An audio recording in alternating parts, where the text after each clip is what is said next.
2020 has been a steaming shitpile of a year. That holiday you're gonna go on? Cancelled. That concert you were looking forward to? Cancelled. Your little nephew's birthday party where you totally high-five your uncle after he steals a cupcake from the kids' table?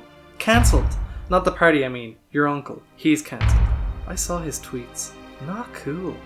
Every industry has come to a halt or been severely impacted by this goddamn virus unless you're Kim Kardashian or a toilet paper manufacturer. However, the one saving grace from having to stay inside throughout this hellish year has been video games. Now, the video game industry was also impacted due to COVID, due to award shows, conventions, esports tournaments being cancelled, and issues with manufacturing throughout the year. But boy howdy, staying inside every day sure was a benefit to all these game companies. Look at all these game sales. $1 dues, son. So with all this time inside, I decided to shine a light on the thing that occupied my time the most this year, and that's video games, baby. While I played some really great games for the first time this year, I'm only going to be talking about the new releases that came out each month. So there might be some games that you might be like, wait, what about Dragon Ball Z Kakarot? Well, get off my Baccarat, because I didn't play it, okay?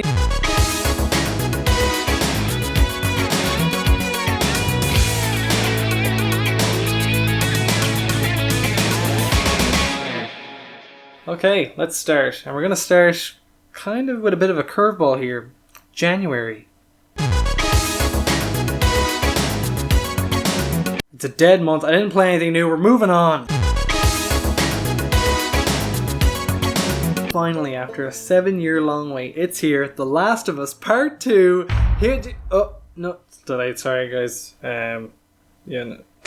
Alright. Another addition to February, while technically not a game, was the Sonic the Hedgehog movie. That came out this year. Yeah, this year, it was the same year. It was a fun, family-friendly romp where Blue Blur was played by the Milkman and Robotnik was played by Joe Biden. Genuinely refreshing to see a movie based on a game character that was actually handled well and stayed true to the character, well, except for... meow? But definitely, if all future game movies could follow that level of authenticity, that would be great. Come on, Uncharted, don't mess this up. I'm sure Tom Holland as Baby Drake will do us all proud.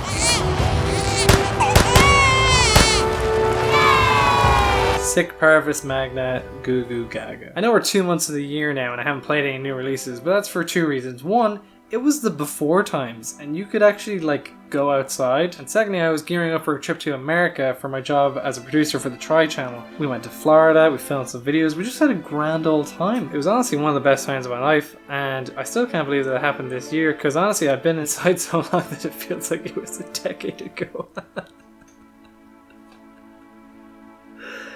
Anyway. Some great games came out in March. Finally, after a long wait, Final Fantasy VII Remake was released. It was okay. That's delayed too. Okay. Well, another great game did come out in March, and that was Animal Crossing. President Trump declaring a national emergency just a little while ago. I was at a hospital the other night where I think there were actually a few coronavirus patients, and I shook hands with everybody. Downing Street has just confirmed that the Prime Minister, Boris Johnson, has tested positive for coronavirus. This is the calm before the storm, before the surge. And when it comes, and it will come, never will so many ask so much of so few. And that was it.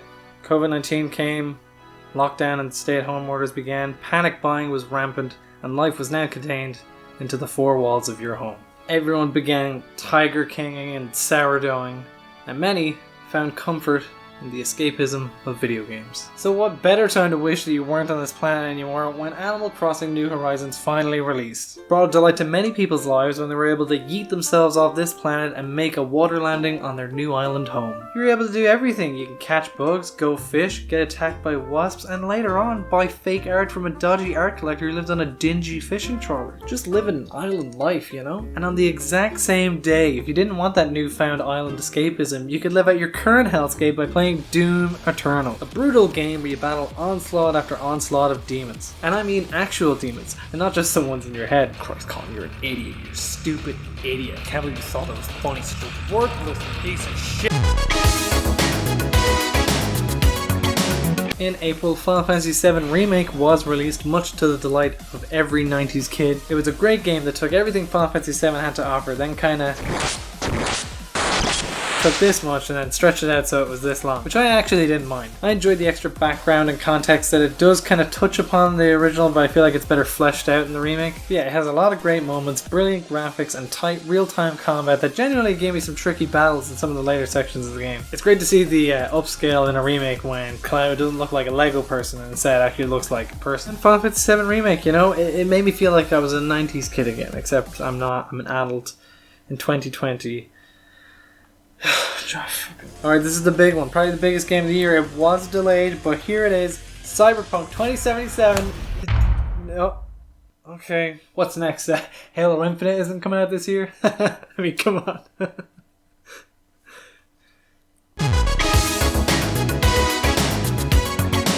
Okay, well, it was delayed, but here it is. The Last of Us Part 2 is delayed again. No, it's, yeah, I can wait till June.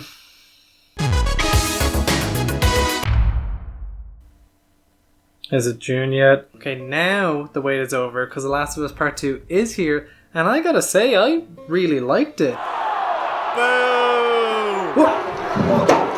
While I have hang-ups with the game, I did think it was a really interesting continuation from the first game's story. Gameplay-wise, I really enjoyed the set pieces and the combat encounters. I love the stealth mechanics and verticality of some of the areas you come across. It felt really dynamic how you could approach an area full of enemies. I know its story has much debate, and while I would kind of agree that some characters serve no purpose, I did enjoy the story as a whole, and there were times where I genuinely felt for the characters, which I can't really say the same for every AAA game. Overall, whether you liked or disliked The Last of Us Part 2, there's no denying that it's definitely one of, if not the most monumental games in terms of its scope and story, even if it does have a few flaws in its execution.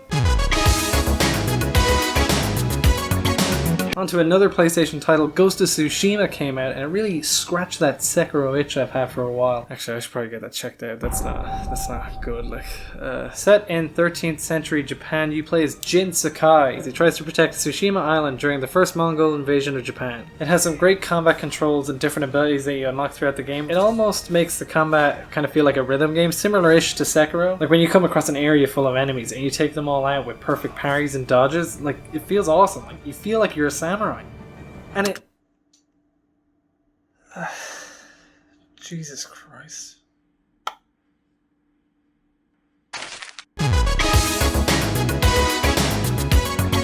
In August, the game Fall Guys came out and everyone had Fall Guys fever. The fun Takeshi's Castle style elimination round game came out and it was just the right amount of silly, chaotic energy that everyone needed this year. One of the things I love most about it is kind of just how simple it is and how just like pretty much anyone can play. Like whether you're 8 or 80, like you could pick up a controller and run and jump to get that crown. And of course, a big shout out has to go to the Fall Guys Twitter account just for memeing and sharing all things Fall Guys, including this picture of what the person inside a Fall Guy looks like. This is real, by the way. They said that this is real and that this is canon. So every time you bonk your head on the side of a hammer, just picture this thing screaming on the inside. Always screaming.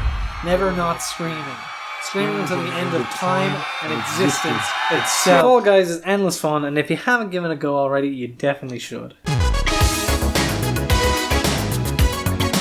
One of the games that came out this year, and it's probably the one I've spent the most time on, is Tom Hanks' Pro Skater 1 and 2. It's a lot of fun, and the graphical difference of a game that came out in 1999 and 2020 is insane. It's a real fun, faithful remaster, great for casual play, but it also has several hundred challenges to do if you really want to test your sick skater skills. Some of them are genuinely pretty tough. The Get There challenges in particular, where you have to do a series of gaps all in one combo with no like cheats or game mods on, are pretty fucking difficult. There were a couple of them that genuinely took me several hours to beat because I am just that garbage at the game. But my favorite part of the whole game has to be when you boot it up for the first time and it has the same cutscene as the original, set to Rage Against the Machine's Guerrilla Radio, and it's all and then it's all in 4x3, and it does this really cool thing where it goes to 16:9 right as Tom Hanks lands at 900, and then it's all like it's like, yeah, lights out, Guerrilla Radio, turn that shit up, and you're like, yeah, this is some punk shit right here, except they've edited out the word shit, so you're like, yeah, this is some punk right here, okay, but you're like, yeah, still, yeah, alright, okay, yeah, punk, yeah, and then the main menu loads and you're like, yes, I'm so hyped for this game, yes, and then you have to accept Activision's end user license agreement and their privacy policy, because fucking hell yeah, there's nothing more punk than privacy policies, man. That's punk as fuck. Genuinely though, it's a great remaster. If you love Tom Hanks games in the past, you'll definitely love this one. Okay, I know it's still early and I shouldn't really be getting excited for the game, but I did see on Twitter that they promised a guy who wanted to book time off work that the game was not going to get delayed and that it is coming out in November. I'm talking, of course, about Cyberpunk 2070. Delayed again. Seriously, you promised the guy you to book time off work, and then the next day you delay. Like, stand by the delay, you know, make the game as good as you want. But that poor guy, like, alright, okay.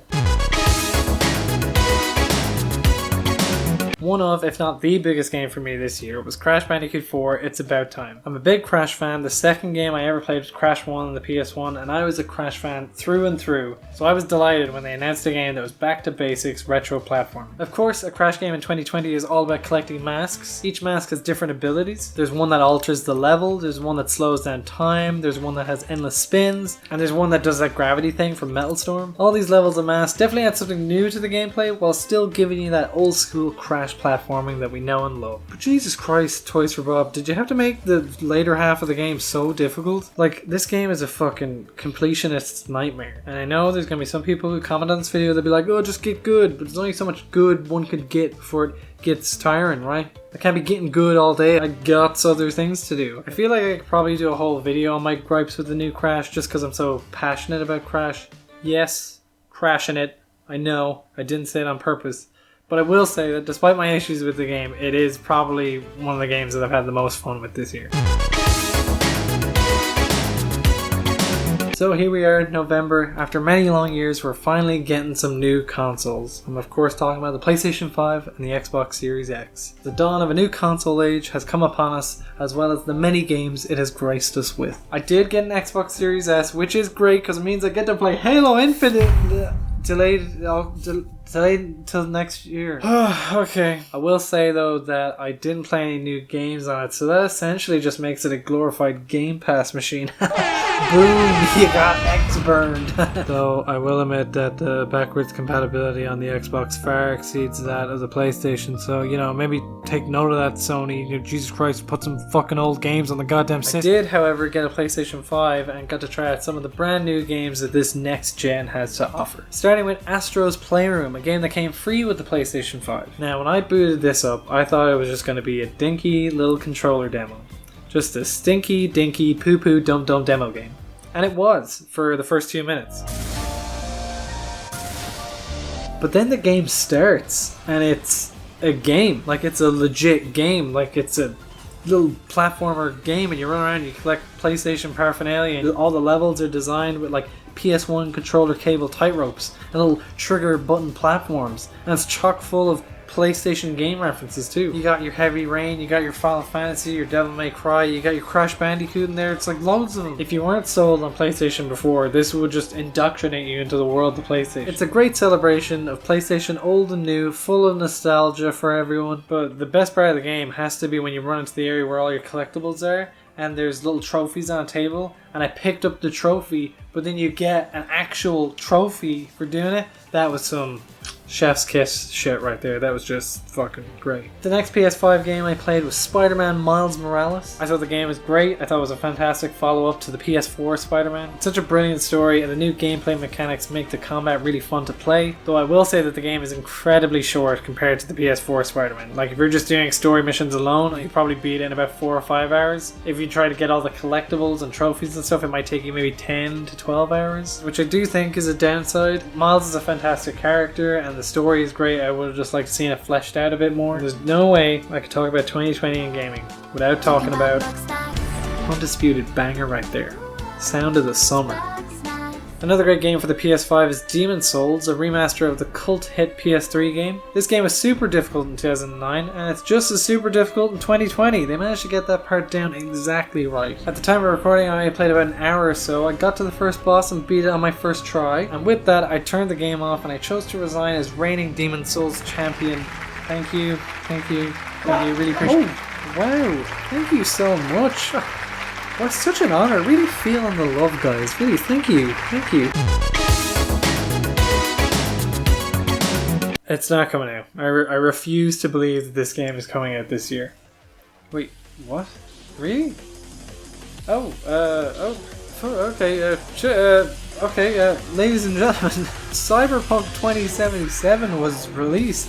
Like, it came out, like it released. And finally, after a long way, we had the Stanley Parable Ultra Deluxe. Actually, no, that didn't come out. Yeah, okay, I think that's it, actually. I think that's the whole year done. And now this dreaded year has finally come to an end, and hopefully next year we can have a year where maybe we're not stuck inside every day. So that was my personal 2020 in gaming. What was yours? Why don't you sound off in the comments below? I know there's a bunch of great games like Hades and Ghost Runner that people love. I just didn't get a chance to play them. But yeah, let me know what games you've played. Maybe we can all share. You know, maybe you might see a game in this that you went, oh shit, I'm gonna play that. And I could see a game in the comments that I go, oh shit, I'm gonna play that. You know, we can just share. We can just share some great games. Thanks for watching this video. If you got to the end, thank you. This was obviously a long video, so I actually appreciate getting to the end. Unless you skimmed it.